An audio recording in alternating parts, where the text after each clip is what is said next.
皆さんこんにちは。イラストレーターのミミです。今回はリアルより厚塗りイラストのすすめ顔編の第1弾として肌の塗り方を解説していきます。それでは早速スタート。まずは適当なラフをご用意ください。基本的には左側に表示しているカラーを上から順番に使用していきます。スポイトしても大丈夫なのでパレットに保存して一緒に塗ってみてくださいね。まずベース1のカラーで肌色になる部分をベタ塗りします。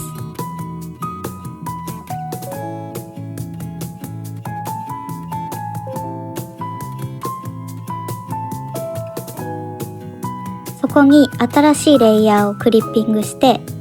ベース2のカラーを塗っていきます。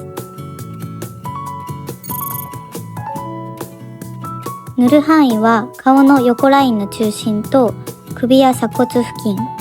おでこの上部など影になりそうかつ照れた時に赤くなるイメージのところに塗っていきます。ベース2のレイヤーをそのまま結合して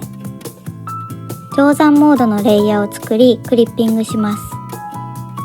影色の右側のカラーを使って影になるところを塗っていきます。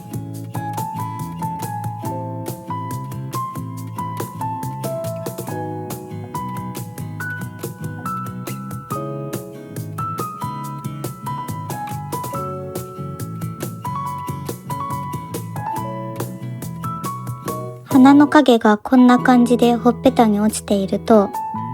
光の通り道を感じさせられるので影色がリアルな影っぽく見えてくれます。できたら色が混ざらないようにまた結合してから新しく定山レイヤーを作りクリッピング。左側の影色を選択して影の中に少し青みを足していきます。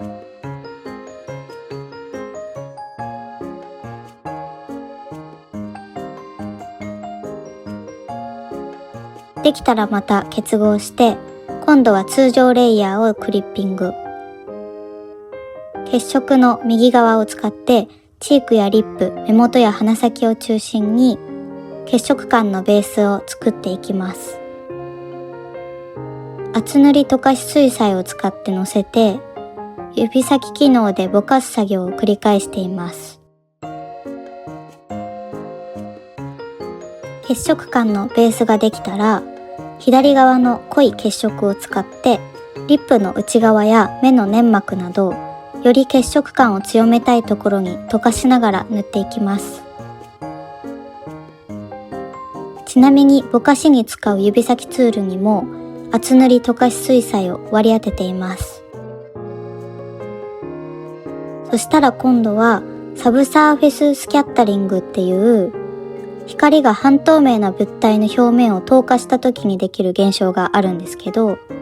よく見るこういうやつですね。光が通り抜けて血の色が透けて見える表現。これを取り入れるために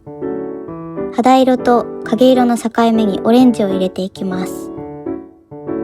これは最初のうちはわけもわからず入れてても意外とそれっぽくなるかなと思います。そしたら最後にちょっとだけ反射光を入れて空気感を出していきます。黄色っぽい肌色で反射光を入れると空気感や立体感が増すのはもちろん肌の色数が増えてよりリアルな肌になってくれます。これで肌の基本的な色味が決まりました。ここからこの基本の色をスポイトしながら厚塗りしていけば30分ぐらいでこのくらいの質感になります。ここからもっと時間をかけて丁寧に描き込んでいくと別の絵になってしまいますが、こんな感じの透明感のある肌に仕上がってくれます。やることとしてはムラになっているところの色をスポイトして形を意識しながら面を増やすイメージで塗り込んでいくだけです。来来週はリアルより厚塗りイラストのすすめ顔編の第2弾としてウルチュルリップの描き方を解説します。こちらもよくご質問いただく部分なので、よかったらチャンネル登録、通知をオンにして楽しみに待っていてください。質問やご感想があればぜひコメントいただけると嬉しいです。それではまた来週お会いしましょう。